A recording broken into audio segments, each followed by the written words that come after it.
Tối thứ tư hôm đó, không có cãi nhau, không có nước mắt, không có dấu hiệu gì cả. Chồng tôi đặt chìa khóa xe xuống bàn bếp, nhìn tôi và nói một câu mà tôi sẽ không bao giờ quên.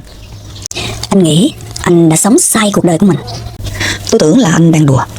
10 năm hôn nhân, 2 đứa con, một căn nhà ở vùng ngoại ô yên tĩnh, mọi thứ đều rất ổn.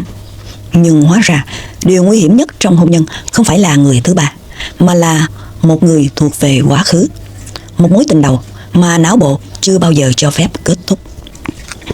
Tên tôi là Linda. Nếu bạn gặp tôi 2 năm trước, bạn sẽ nghĩ tôi là người phụ nữ may mắn, chồng ổn định, gia đình bình yên, không drama, không phản bội.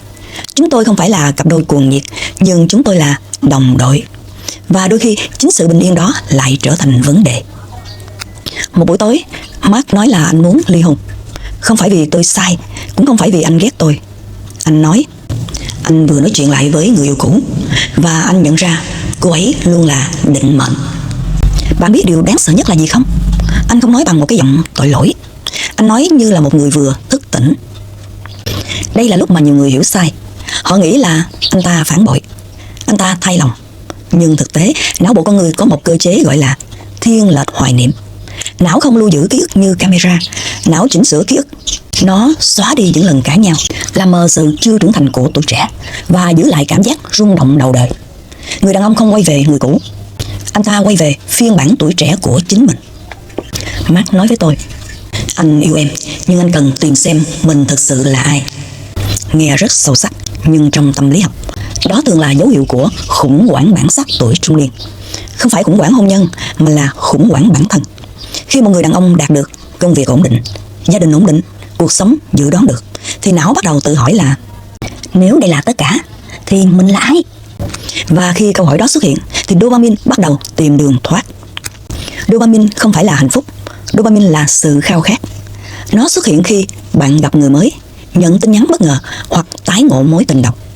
Người yêu cũ không mang trách nhiệm, không mang hóa đơn, không con cái, không áp lực cuộc sống, chỉ có cảm giác hồi hộp. Và não nhầm lẫn giữa dopamine bằng với định mệnh.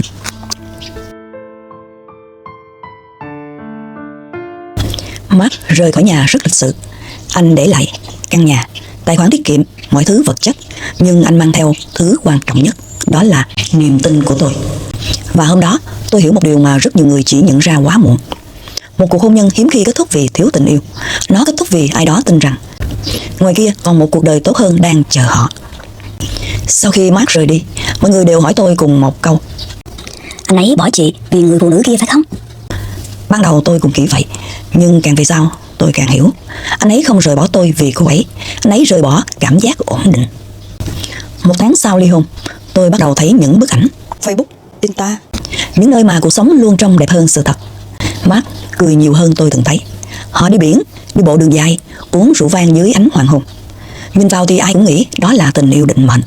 Nhưng trong tâm lý học, trạng thái đó có một cái tên rất chính xác, đó là sự say mê. Sự say mê không phải là tình yêu trưởng thành, nó là sự ám ảnh cảm xúc, sự tưởng tượng liên tục và nhu cầu được đáp lại. Người rơi vào sự say mê không thực sự yêu con người thật, họ yêu cảm giác được khao khát. Khi Mark nhắn tin với người yêu cũ, não anh ấy quay lại tuổi 18. Không có áp lực, không có trách nhiệm, không ai cần anh trở thành trụ cột gia đình. Chỉ có 2 người và một ký ức chưa từng kết thúc. Điều mà nhiều người không hiểu là sự say mê mạnh nhất khi có khoảng cách. Khoảng cách tạo ra tưởng tượng, tưởng tượng tạo ra dopamine, và dopamine khiến não tin rằng đây là điều mình đã thiếu suốt cuộc đời. Bạn có để ý không? Những mối tình đầu luôn trông rất hoàn hảo, không phải vì nó hoàn hảo mà vì nó chưa từng sống đủ lâu để thất bại. Mark từng nói với tôi, anh cảm thấy mình sống lại. Đó không phải là câu nói của một người đàn ông đang yêu, mà đó là câu nói của một người đang thoát khỏi danh tính cũ. Trong tâm lý học có một hội chứng gọi là cỏ bên kia luôn xanh hơn. Khi cuộc sống trở nên ổn định quá lâu thì não bắt đầu hiểu lầm sự bình yên là nhàm chán, và con người bắt đầu tìm sự mới mẻ, sự bất định và cảm giác được chọn lại từ đầu. Điều trớ trêu là Linda không thay đổi, nhưng trong mắt của Mark, Linda trở thành cuộc sống quen thuộc, còn người kia trở thành khả năng vô hạn. 2 năm đầu mọi thứ giống như phim điện ảnh, những chuyến đi chơi, những tấm ảnh, những nụ cười. Nhưng có một điều, sự say mê không thể tồn tại mãi. Thực tế, Dopamine không được thiết kế để kéo dài. Não con người không thể sống mãi trong trạng thái hưng phấn. Rồi một ngày, cuộc sống bắt đầu quay lại. Hóa đơn xuất hiện, áp lực tài chính xuất hiện, thói quen thật xuất hiện. Và lúc đó, người ta không còn yêu ký ức nữa. Họ phải sống với con người thật.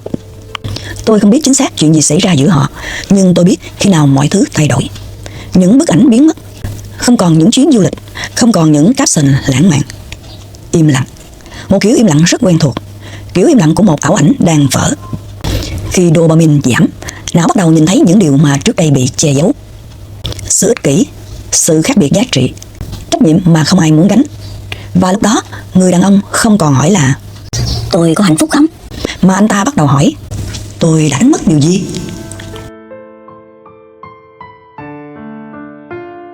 2 năm sau, một tối mùa đông, chuông cửa nhà tôi vang lên. Và khoảnh khắc đó, tôi hiểu cuộc hành trình đi tìm định mệnh của Mark đã kết thúc. Chuông cửa vang lên vào một buổi tối gần lễ tạ ơn. Không ai đến thăm chúng tôi vào giờ đó. Tôi nghĩ có lẽ là người giao hàng. Tôi mở cửa và Mark đứng ở đó. Không giống như người đàn ông đã rời khỏi nhà 2 năm trước. Không còn ánh mắt tự tin, không còn năng lượng của một người đang bắt đầu cuộc đời mới. Chỉ có một chiếc vali nhỏ. Và sự mệt mỏi mà bạn chỉ nhìn thấy ở những người vừa đánh mất chính mình. Chúng tôi nhìn nhau vài giây, không ai nói gì. Đôi khi sự im lặng tiết lộ nhiều hơn mọi lời xin lỗi. Mark nói là anh biết anh không có quyền đứng ở đây, nhưng anh không còn nơi nào thuộc về nữa. Rất nhiều người suy nghĩ là đàn ông quay lại vì thất bại, nhưng thực tế sâu hơn nhiều. Khi sự say mê kết thúc, không chỉ mối quan hệ sụp đổ, mà danh tính của họ cũng sụp đổ. Trong 2 năm đó, Mark tin rằng mình là người đàn ông dũng cảm, người dám theo đuổi tình yêu thật. Nhưng khi mối quan hệ kia tan vỡ, thì anh phải đối diện với một câu hỏi đau đớn.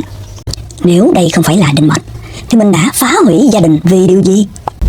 Anh ấy bước vào nhà, mọi thứ vẫn giống như cũ. Chiếc ghế sofa, bức ảnh gia đình, mùi quen thuộc của một nơi từng là nhà. Tôi nhận ra một điều rất lạ. Người thay đổi nhiều nhất không phải là Mark, mà là tôi. 2 năm trước, tôi là người bị bỏ lại. Tôi hoang mang, tôi tự hỏi mình thiếu điều gì. Nhưng thời gian có một khả năng rất kỳ lạ. Nó chữa lành và đồng thời cũng làm bạn nhìn rõ hơn. Mark nói rất nhiều tối hôm đó. Anh kể rằng người phụ nữ kia không giống ký ức. Họ cãi nhau, khác giá trị sống, áp lực tiền bạc, sự kỳ vọng không thực tế. Anh nói là anh tưởng mình quay lại quá khứ, nhưng hóa ra quá khứ không còn tồn tại. Con người không nhớ người cũ, họ nhớ cách họ từng cảm thấy khi còn trẻ. Và không ai có thể sống mãi trong ký ức của tuổi 20. Mark nhìn quanh căn nhà. Anh nói một câu khiến tôi hiểu mọi thứ. Ở đó, anh luôn phải chứng minh mình là ai. Còn ở đây, anh chỉ cần là chính mình. Và đó chính là lý do nhiều người quay lại. Không phải vì tình yêu bỏng lớn hơn, mà vì họ nhận ra sự an toàn cũng là một dạng tình yêu. Nhưng vấn đề là tình yêu có thể quay lại, còn niềm tin thì không. Tôi nhìn Mark, tôi thấy cha của các con tôi, người từng là bạn đời, nhưng không còn là người tôi từng dựa vào. Và lần đầu tiên tôi hiểu cảm giác mà nhiều người phụ nữ trải qua. Bạn không còn đau nữa, bạn chỉ không còn tin. Tôi hỏi anh một câu, không phải để làm anh tổn thương, mà là để bảo vệ chính mình. Anh quay về vì yêu em, hay vì em là nơi duy nhất còn mở cửa? Anh không trả lời ngay, và sự im lặng đó đã trả lời tất cả. Trong tâm lý học có một khái niệm rất thật, second choice trauma. Cảm giác mình không phải là lựa chọn đầu tiên, mà là phương án an toàn sau khi mọi thứ khác thất bại. Đó là vết thương sâu hơn cả sự phản bội. Đêm đó tôi không khóc, không giận dữ, không hỏi thêm điều gì. Tôi chỉ nhận ra câu chuyện này không còn là về Mark, mà là về ranh giới của tôi. Đêm đó Mark vẫn đứng ở trong phòng khách, giống như một vị khách không biết mình còn thuộc về nơi này hay không. Anh nói là anh muốn về nhà.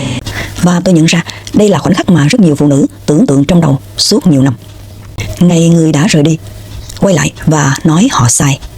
Nhưng sự thật là khi khoảnh khắc đó thật sự xảy ra, nó không mang lại chiến thắng, nó mang lại sự rõ ràng. 2 năm trước, tôi sẽ mở cửa ngay lập tức. Tôi sẽ tha thứ, tôi sẽ ôm anh, tôi sẽ tin rằng tình yêu chiến thắng tất cả. Nhưng 2 năm là đủ lâu để một người phụ nữ học được một điều quan trọng nhất. Bạn có thể yêu ai đó và vẫn không cho họ quyền làm tổn thương mình thêm lần nữa. Tôi nhìn Mark, tôi nói rất nhẹ. Anh có thể quay lại làm cha của các con, nhưng anh chưa thể quay lại làm chồng của em. Anh im lặng, không tranh cãi, bởi vì lần đầu tiên anh hiểu quyền quyết định không còn nằm ở anh nữa. Trong tâm lý học hiện đại có một sự khác biệt rất quan trọng. Tha thứ không giống với hòa giải. Tha thứ là hành động chữa lành cho chính mình, còn quay lại là trao lại quyền tiếp cận trái tim của bạn. Hai điều đó hoàn toàn khác nhau. Tôi nói với Mark, anh cần thuê một căn hộ gần đây, không phải để trừng phạt mà để chứng minh một điều: niềm tin không quay lại chỉ vì một lời xin lỗi, nó quay lại bằng thời gian và hành động. Bạn biết điều gì thay đổi lớn nhất trong tôi không? Tôi không còn sợ mất anh nữa. Và khi một người phụ nữ không còn sợ mất bạn thì đó là lúc quyền lực cảm xúc thay đổi. Mark gật đầu, không phải vì anh đồng ý mà vì anh hiểu đây là hậu quả của việc rời đi để chạy theo một ảo ảnh. Con người thường nghĩ tình yêu lớn nhất là giữ ai đó ở lại, nhưng trưởng thành thực sự là biết khi nào nên mở cửa và khi nào nên giữ ranh giới. 2 năm trước, Mark rời khỏi nhà để đi tìm định mệnh. 2 năm sau, anh quay lại để tìm sự bình yên. Nhưng điều anh không ngờ là người phụ nữ từng chờ đợi anh đã học cách bình yên mà không cần anh. Tôi không biết câu chuyện của chúng tôi sẽ kết thúc như thế nào. Có thể chúng tôi sẽ xây dựng lại, có thể không. Nhưng lần này, quyết định không đến từ nỗi sợ cô đơn, mà đến từ sự tôn trọng bản thân. Và nếu bạn đang xem video này, có lẽ bạn cũng từng đứng trước một cánh cửa như vậy. Người cũ quay lại, một lời xin lỗi, một cơ hội thứ hai. Vậy tôi muốn hỏi bạn một câu. Nếu một người chỉ quay lại sau khi đánh mất tất cả, bạn sẽ mở cửa hay thay ổ khóa? Cảm ơn bạn đã lắng nghe câu chuyện hôm nay. Và hãy nhớ, tha thứ không phải là quay lại quá khứ. Đôi khi đó là bước tiếp về phía trước, một mình nhưng mạnh mẽ hơn bao giờ hết. Chào bạn.